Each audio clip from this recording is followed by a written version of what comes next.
Buenos dias on this lazy Sunday and happy Easter. Frohe Ostern to all of you out there. Today it's time for another update on dYdX, which is a project we've been covering for a long time. The most recent deep dive update we did was a couple of months ago, where we also gave more context about the history of dYdX, where it came from Ethereum to an Ethereum L2 to then spin out and basically launch their own layer 1 blockchain built on the Cosmos SDK, basically joining the IBC gang. We also mentioned Hyperliquid back then, but I think today I want to get a little bit deeper into that and also share some numbers and all the hottest and latest news that dYdX is up to, because there are a lot of things that are cooking around the dYdX platform about user onboarding strategies and also the dYdX token. There's a lot of exciting things happening there as well. But first off, dYdX, they are one of the top perpetuals exchanges out there, not anymore the market leader, but still a top 3 contender after Hyperliquid and Jupiter. In total, they have generated $1.4 trillion in lifetime volume, most of which is still on the Ethereum side of their product, and around $300 billion on the new Cosmos chain that launched in December of 2023. There are more than 200 tradable markets, basically trading pairs, and Megavault, which is their automated market maker, has currently $20 million of TVL and currently generates around 7% in yield. Deep liquidity, it is decentralized also now that they have their own Cosmos layer 1 blockchain with 60 validators, low fees, pro tooling. In general, I think they're also focused more on the institutional traders or advanced individuals, meaning traders that have experience that are regular crypto traders. And I know a lot of you guys are watching are also experienced traders, so that is definitely something for you. They currently have the dYdX search program ongoing, which is what we're going to be looking in this video as well. And overall, a lot of features when it also comes to mobile experience that are currently being rolled out. And the most important thing probably that is relevant to also stabilize the token price is the first ever dYdX buyback program that is now live. It went live in late March. But looking at the competitive landscape that OKX Ventures shared here in late March from their report, you can see that throughout 2024, dYdX has been in a tough battle with Hyperliquid when it comes to market shares, when it comes to volumes traded on the platforms. But then towards the end of the year, between September and December, it became clear that Hyperliquid is going to win that battle and is by far the largest decentralized Perps DEX right now. And it is very important to point that out because, in fact, the Perps trading volumes that are traded on decentralized exchanges are still tiny compared to centralized ones. So there's a huge gap. Only less than 3% of the trading volume is traded on decentralized exchanges versus centralized ones. I think Binance is by far the biggest ones when it comes to Perps trading. So the pie is giant, and Hyperliquid, Jupiter, and dYdX are still battling for the much smaller piece of that pie.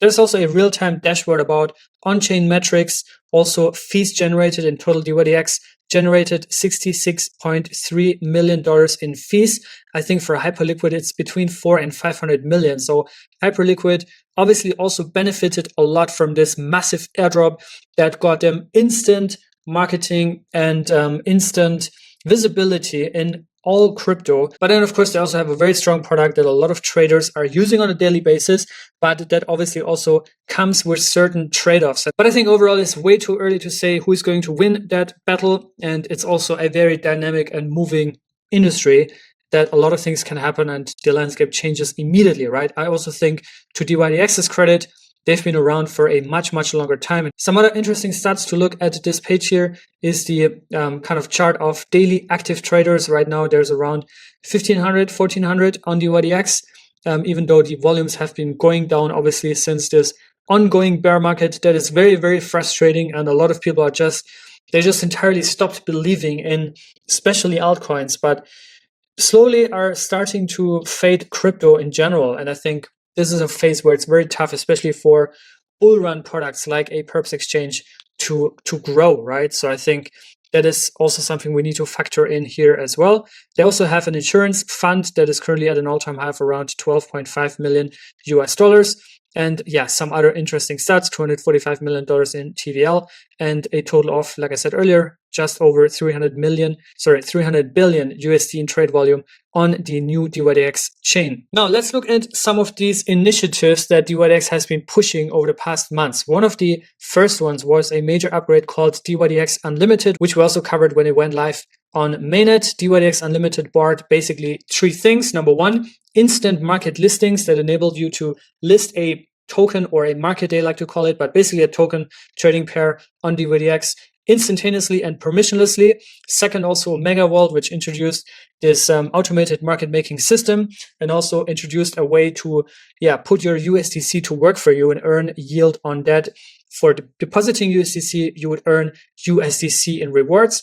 And third, also the affiliate program, which we also joined here at CitoZone. You can find the link in the top of the description if you want to start trading on dYdX, but also save on fees. You get a massive fee discount for trading on dYdX using the top link in the description. Now, this was dYdX Unlimited, which went live in November of 2024.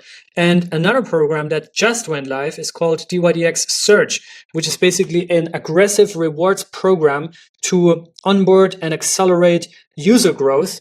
And dYdX Surge in total, I think, gives out around 13 or 14 million US dollars as incentives for traders and users of dYdX. This is managed by Chaos Labs, and they have also come up with this basically in response to this competitive landscape where dYdX is now ranked third after Jupiter, which is obviously very much Solana focused and centric. And I think also depends a lot on the kind of Solana ecosystem, tokens and all these kind of things. And then Hyperliquid, as I mentioned earlier, that got huge hype around their hype token launch. And we'll see how that will continue, how that traction continues.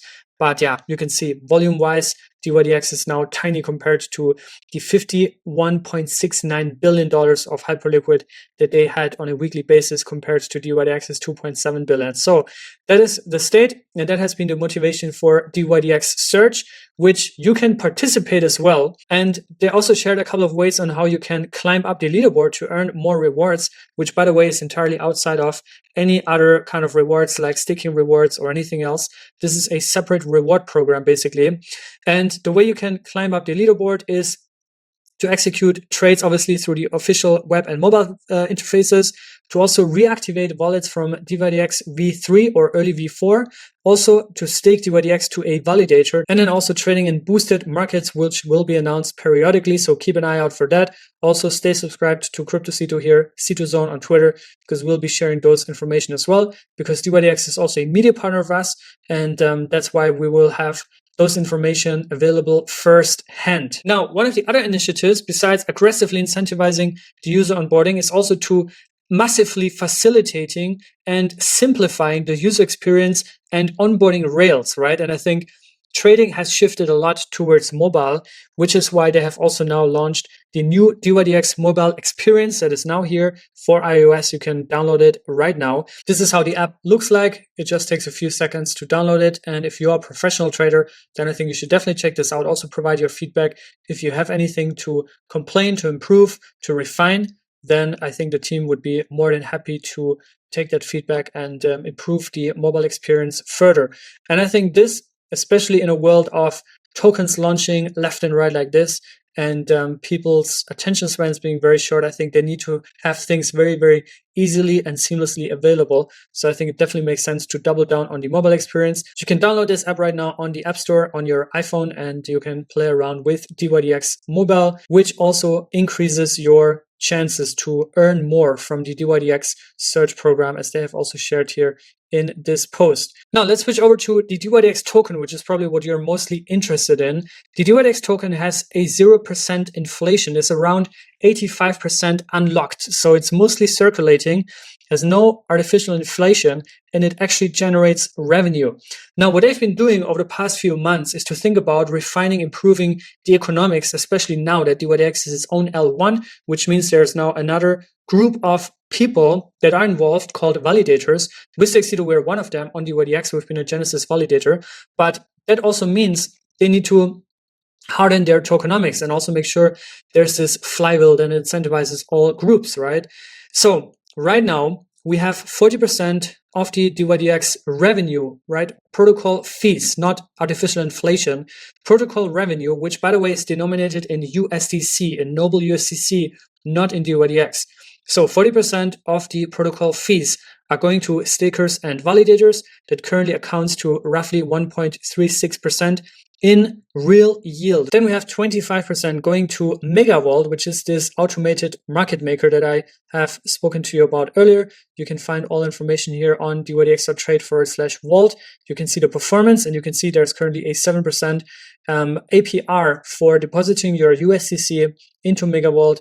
You are receiving USDC that is fully liquid, doesn't have any lockups, and also depositing liquidity here on Megavault, by the way, does not have any lockups. There's also a whole firm discussion and on-chain voting about designating Grief Limited to lead the Megavault. Then we have 10% going to the Treasury sub-DAO, which is also the DAO that is basically managing the buyback program that was just introduced less than a month ago. So right now, 25% of the protocol fees, which is denominated in USDC, is used to buy back dYdX tokens on the open market, managed by the Treasury sub-DAO, that is the executing organization here.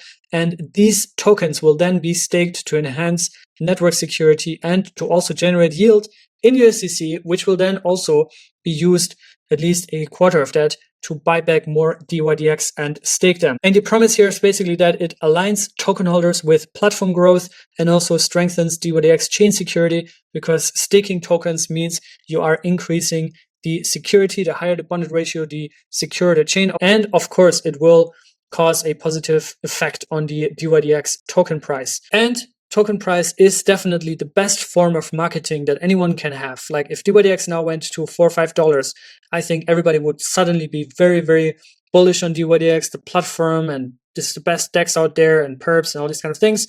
But right now, with a 50-cent token price for dYdX, this is definitely the opposite, right? You can also see that in sentiment and all these kind of things out there. But what I really appreciate is the team understands that the token is part of the product, if not the main product, right? Because again, token price is the best form of marketing. And if token price goes down only, then not only do you have runway issues at some point, but also you will have a very hard time marketing the actual product. And speaking of runway issues, I don't think dYdX has any issues there. I think they still have a decent war chest. I think around $150 million or something like that they have in their treasury. And again, they've been around for a very, very long time and will very likely continue to be around for a very long time to come. So the buyback program is definitely an interesting one, not only because in theory it makes sense, but also because in practice it makes sense, right? We looked at some numbers earlier. dYdX already generated $66.3 million in fees. So a quarter of that would be around $13, $14, or $15 million, which would go into buying and staking dYdX tokens. That would definitely have a positive effect on the price. And note that those numbers are only since the dYdX chain went live, right? Which only happened in late 2023. And since then, we didn't really have a proper bull run. So I would like to see those numbers evolving over the next 2 or 3 years. Now, looking further into the dYdX unlock schedule and some on-chain numbers. So we're currently actually at 83.06% that is circulating. You can see that, yeah, we're almost through the unlock schedule here. And there's also going to be a halving of the emissions, or halving of the unlocks basically happening sometime in 2 months, I think, in June or July. It will basically cut in half the unlocks that are occurring. The max supply is 1 billion dYdX tokens at a current price of, let's say, 60 cents. We are at a $600 million FTV. And based on the circulating, we are only at a $450 million market cap with a trading volume of around $10 million as per DeFi Llama. As mentioned earlier, the inflation is at 0%. There is no inflation. And the staking APR for stakers, which, if you remember, 40% of the protocol fees are going to stakers, that accounts to 1.36%. If that were to double from, let's say, 40 to 80%, that would obviously account closer to 3% in staking APR. And the more trading activity, the more economic activity on dYdX, the higher the staking APR, again, denominated in USDC, in noble USDC, which is very, very interesting. And yeah, I don't think any other protocol basically has USDC staking rewards for staking a volatile token. As per CoinGecko, we're seeing that dYdX is currently ranked 147, so page 2 on CoinGecko. But what we do know is that there are currently around 98.3 million dYdX tokens that are still on the Ethereum chain. And that is probably also part of those 101 million that are still locked or burned. Potentially, I'm not sure how that is being calculated. But the question is now, what is going to happen with these ETH dYdX and Nethermind that is, I guess, running the bridge between ETH dYdX and the dYdX chain. They've made a proposal to cease support for the bridge by June 2025. This was a proposal from December, giving around 6 months time for people to migrate from the Ethereum dYdX side to the new dYdX side. And if not, there's probably going to be, no way to bridge tokens after that. There's probably still liquidity on the Ethereum side of things and Ethereum dexes and probably some centralized exchanges still supporting it. So I don't think these tokens would be entirely like locked and inaccessible. But if you are an OG dYdX token holder, then you should urgently, immediately convert your tokens to the new dYdX chain. If not, there might be an issue around 45 days from now. Now, looking into the future, what is coming? I already mentioned it in the last video, but the short-term roadmap, the 2025 roadmap, is number one, indexer reliability, not for the dYdX chain itself that is running smooth, but for the website, for the front ends, to make sure that there's no hiccups, that there's, especially in volatile market environments and aggressive market movements, that the site is also fully reliable. Faster deposits and withdrawals. Then new mobile interface. That is something we've also talked about in this video. Definitely a big one that could really boost retail adoption for dYdX, because I think part of the strategy is also now to reach more new kind of retail people that are probably even new to crypto, right? That are not experienced crypto traders, but maybe they are, traders in commodities or any other traditional assets, but they're now getting into crypto, and dYdX should be the way for them to start trading crypto instead of going to a centralized exchange like Binance. Then also new trading features that is all coming in 2025. We also know that part of their longer roadmap or medium-term vision is to also integrate IBC Eureka. And if you're an Atom holder, then you should be very alert now, because that means that they would also start burning Atom with increased trading activity and economic activity using IBC Eureka.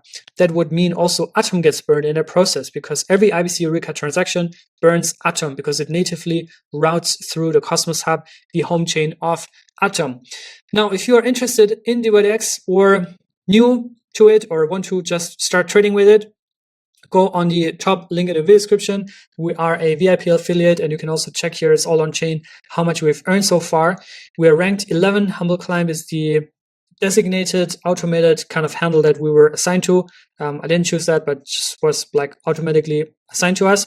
$911 is what we have earned in total fees so far since this thing went live around 4 months ago. And we have referred $4.7 million in trade volume from 40 traders. And I guess now is a good time to start trading on dYdX if you are a professional trader, of course, because again, they have this dYdX search campaign going on where you can now compete for $2 million in this batch that also has a leaderboard, so you can check that out as well.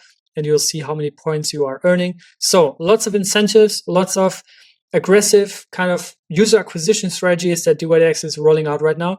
But at the same time, they understand that the token is part of the product. So buyback program, more resilient tokenomics, and also sunsetting the ETH dYdX bridge to also have kind of clarity there and move on from that.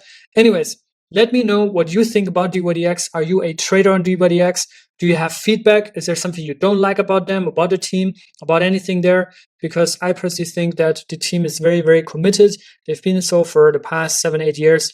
And will probably be so for the next years to come. But let me know if you have other views about it.